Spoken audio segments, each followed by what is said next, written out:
Hi YouTubers, I'm Al Gracian from elbowpepper.com. I just got done sifting some of my compost and I want to show you what I use to do this. I have a tumbling composter. This is an insulated one that can get to some pretty high temperatures without needing a large volume of compost compared to conventional pile techniques. This is something that can work really great in an urban area where you really don't have much space. Maybe you have a decent budget, but you just don't have the room to do a large 3 foot by 3 foot pile. This is a Joraform JK 270 composter, or it's also called more recently a Jora 70. So this has 2 chambers, and I'll give you a quick overview of this, but I want to talk specifically about how this has been working out for me since it's coming up on 2 years that I've owned it. Has the insulative foam completely broken down? Is the thing collapsing? I'm going to let you see. I'm also going to show you the quality of the compost that I got from this, and I'll let you know what type of person is going to benefit the most from this composting technique as opposed to using some other technique to be able to process all their organic waste. Taking a better look at this Joraform tumbler, after nearly 2 years, it's been holding up very well. I don't see any structural issues, no bowing or buckling, no caving in on itself, even though every day I come in and I spin this thing, and I've been constantly using it this entire time. I've never cleaned it, I've never wiped it since having purchased it, and on the underside of it there is some messy drippings that you're going to get. So expect that. If you actually clean it and wipe it up, you can keep it looking nice. But I wanted you to see what happens after a couple years of using this. I have it up against this wall here, and as you spin it, that force can propel some of the liquids up against the wall. So think about that. If you are doing something like what I'm doing, maybe you might want to have something behind there to get rid of any splashing issues. This is going to be dripping periodically. That's a normal thing, and in fact when it's getting really hot you might find that it's doing that a lot, and that's great, it's cooking. But I have this on a concrete slab, so I had to put something underneath to catch those drippings, and just some upside down lids from some totes have done the job. But this will splash, so if you have things around there, expect that you can have some things that are getting splashed on the edges from that too. Just another thing to be aware of. But why don't I open this up and I'll be able to show you how it's looking inside and how the foam, that insulation, has been holding up.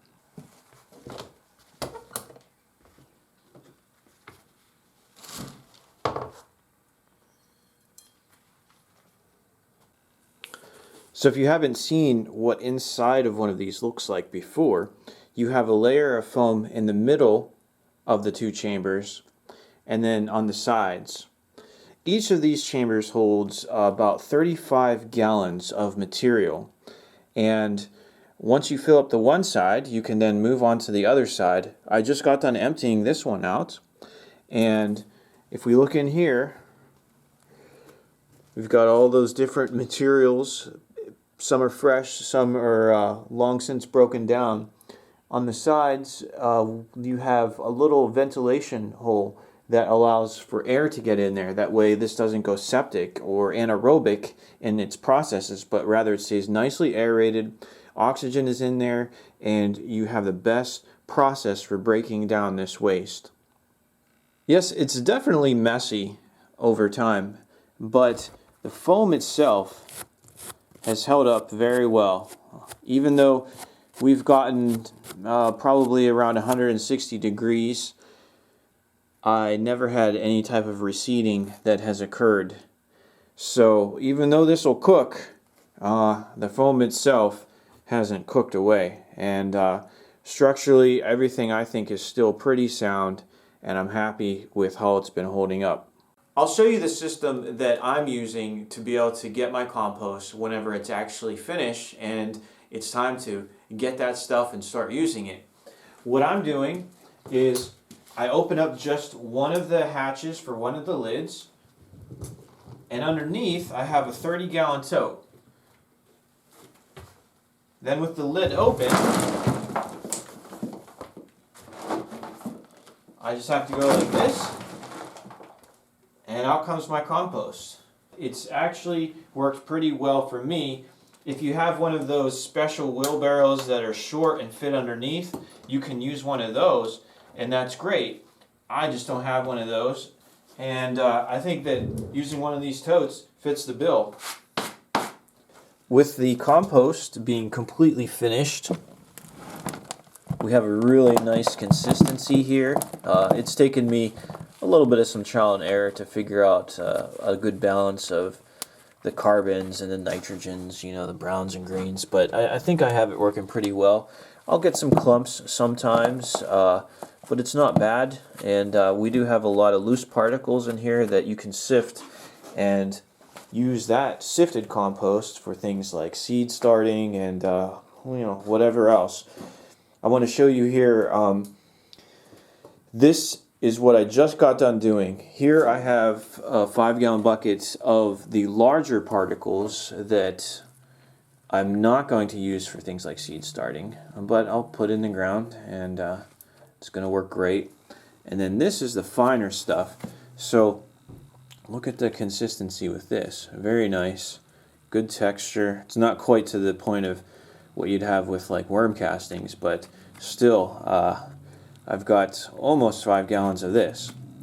So all in all, I got about 10 gallons out of this one chamber, and that one chamber cooked down actually from 2 chambers that were combined into one, and then over the course of several months, which included the winter when it was really cold, but over that time period we went from probably more than 35 gallons of organic matter, could have been 40, 50 gallons, and now we're down to around 10 gallons. That's the finished product. So I look forward to being able to use this. And one last thing that I want to show you what I used to actually sift this stuff. You can get these screens, these sieves that you can insert a couple different size options of the mesh that you'd put in there, the screen, and just put it into a container, pour the stuff in there, shake it, sift it, and then you can separate it and use it as you desire. So, do I recommend this composting unit? I absolutely do, as long as you're in a situation that really merits making that investment. If you look at the prices online, different tumbling units are going to cost you at least a little bit of money. Easily you could spend $100, but when you talk about the Joraform, you're actually getting into several $100s, and that can be pretty pricey. If you're gardening on a budget, this probably isn't for you. But if you have a reasonable budget and you're looking at a long-term goal of being able to process as much organic material as possible, including diseased material, things that are full of weeds, you want to be sure that you can get a super high temperature. That way you've completely eliminated those pathogens and the compost that you produce is healthy and ready to go in your garden.